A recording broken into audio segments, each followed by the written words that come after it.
Então, bem-vindos a mais uma aula do nosso projeto Games Dunca.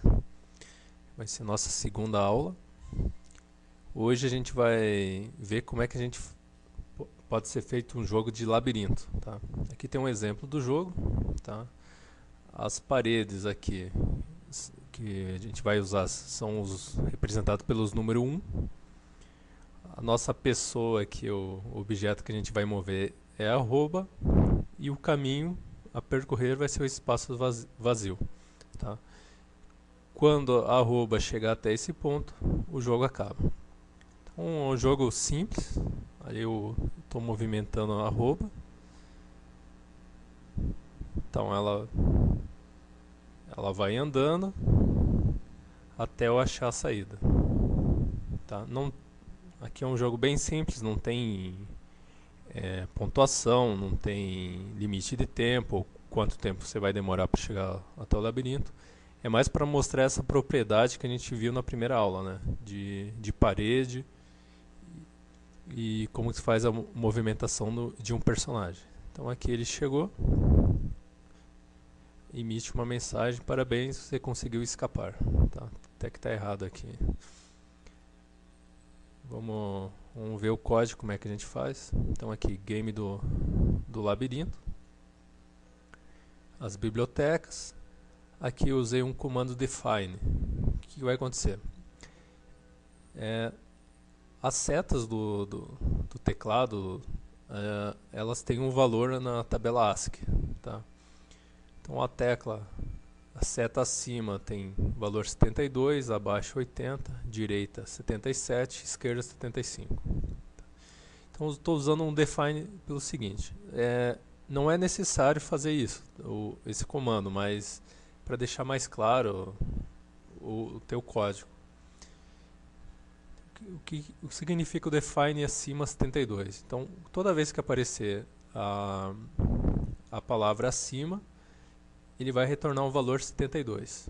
Tá? Eu vou mostrar aqui um if aqui. Ó. Então aqui, se a tecla for igual acima, então se a tecla apertada, né, for igual ao valor 72, ele vai fazer alguma coisa. Tá? Isso aqui é uma indicação para deixar mais claro, assim, um dia você vai retornar esse projeto ou outra pessoa vai ver teu código, ela vai saber do que se trata, né? Vale ressaltar aqui que algumas tabelas não bate esse número aqui, tá?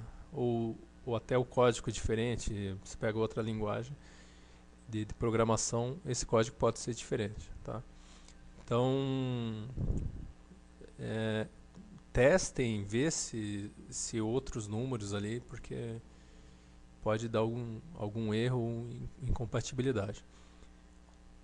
Você pode usar também, se você não quiser usar setas, as outras teclas do teclado. Então, normalmente em jogos a gente usa A, S, D e W, né, para mover o personagem. Então você consulta essas tabelas ASCII pela internet, você vai achar esses valores. Tá?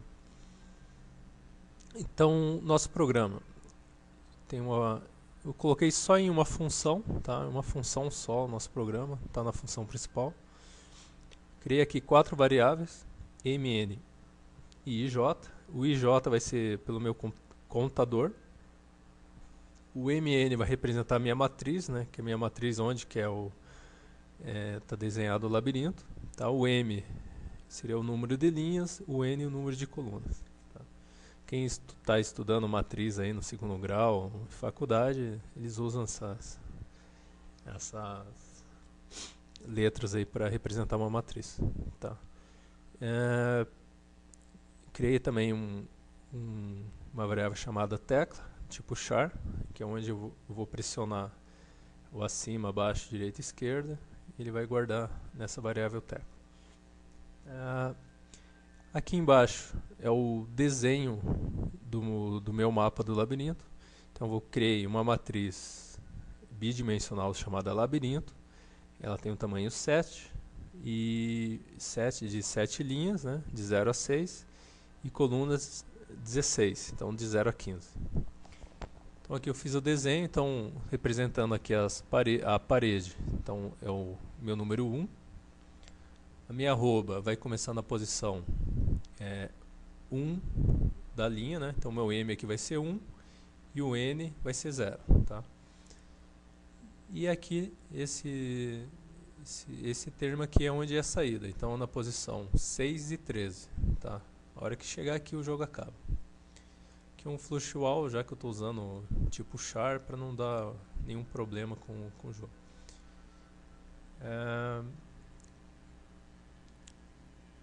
Aí aqui ó, essa parte do código. Então, como eu disse antes, MN é a posição onde está a figura. Se a gente usar no plano cartesiano, o MN seria o x e o y, tá? Onde a gente vai ver na tela. Só vale lembrar que o x conta as linhas, só que é de cima para baixo, tá? No cartesiano é o contrário, né? A gente começa em 0 a linha, aí vai aumentando o y, ele aumenta para cima. Aqui a gente aumenta para baixo. Então aqui ele vai começar com m igual a 1, tá? Então minha linha na segunda linha, então meu m é igual a 1, e na coluna 1, que seria a posição 0 aqui, tá?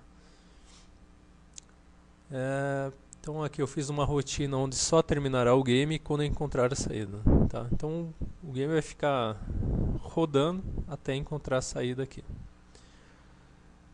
Então eu fiz um while, a gente sabe assim, quando a gente coloca 1, que é verdadeiro, então quanto essa opção aqui for verdadeira, ele vai rodar o programa, tá? O que eu faço aqui? Eu vou usar fiz 2 for, vou imprimir toda essa o desenho do labirinto, tá? Então ele vai imprimindo cada caractere. Aí eu tenho que dar um espaço, porque acaba uma linha e ele vai dar um espaço aqui, tá? Então esse for aqui serve para imprimir o labirinto, tá?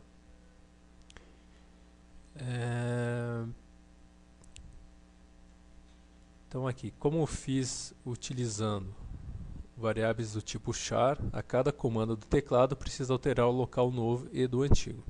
Se a condição for aceita, o corpo só se moverá se o programa achar o espaço.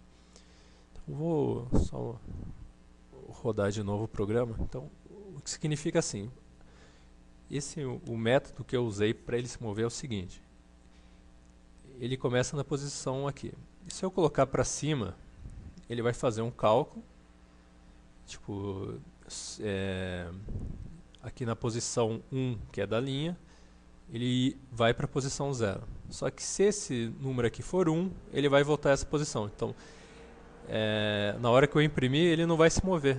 Ele faz o processamento, ele faz o cálculo e retorna a posição. Aí eu imprimo, ele está parado. O meu programa ele funciona assim, se ele encontrar um espaço, então eu cliquei com o botão direito. É espaço? É. Então ele vai passar para cá e vai imprimir todo o labirinto de novo. Então a cada ciclo ele vai imprimir todo esse labirinto, tá?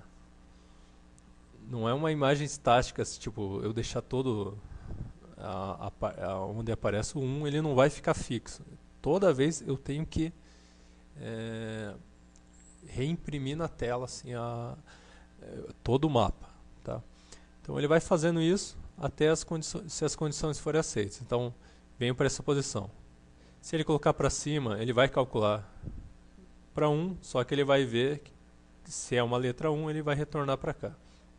Então ele vai fazendo isso até para você andar na posição certa. Então aqui, eu fiz aqui, ele vai pegar a parte do teclado, né? Então tecla é igual getCH entre parênteses. Se tiver algum problema, pode colocar getChar. Mas eu acho que né, isso aqui não vai dar erro não. Então eu faço aqui um if. Eu vou fazer 4 ifs, tá? Para as 4 setas. Então abaixo, acima, direita e esquerda. Então cliquei para baixo. O que ele vai fazer? O meu M. Lembre que como eu disse lá, a gente é diferente que o plano cartesiano. Então o meu x, que é o m aqui que eu estou usando, ele começa em 0, vai indo para baixo e vai aumentando.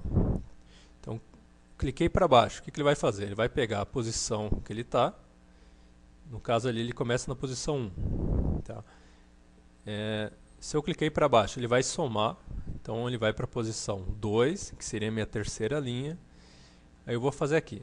Se o labirinto, que é a minha matriz, na posição 2 e na posição 1 for igual ao espaço vazio, ele vai fazer essa posição que está o espaço vazio, ele vai colocar arroba. Tá? E a posição que eu tinha antes, que o arroba estava ocupando, ele vai ocupar por vazio. Tá? Mas só se for vazio. Se não, o que ele vai fazer? Como eu tinha somado e não é espaço vazio, então não tem como ele caminhar, ele vai retornar. Tá?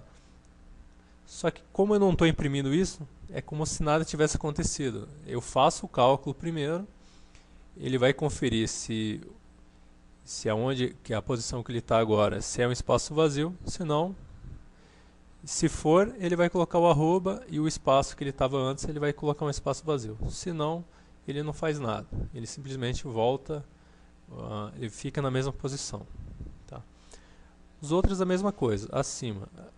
Como a gente está usando lá na vertical, quando a gente coloca a tecla para cima, ele vai descer uma linha. Então começa na posição 0 e vai indo para baixo. 1, 2, 3. Então se estou na terceira na posição 3 de linha e quero subir, então eu reduzo 1. Tá? Então de 3 vai para 2. E é o mesmo caso. Se for espaço, ele vai colocar o arroba. Tá? Então, tipo, ele subiu uma linha, foi para cima. Se essa linha ali que ele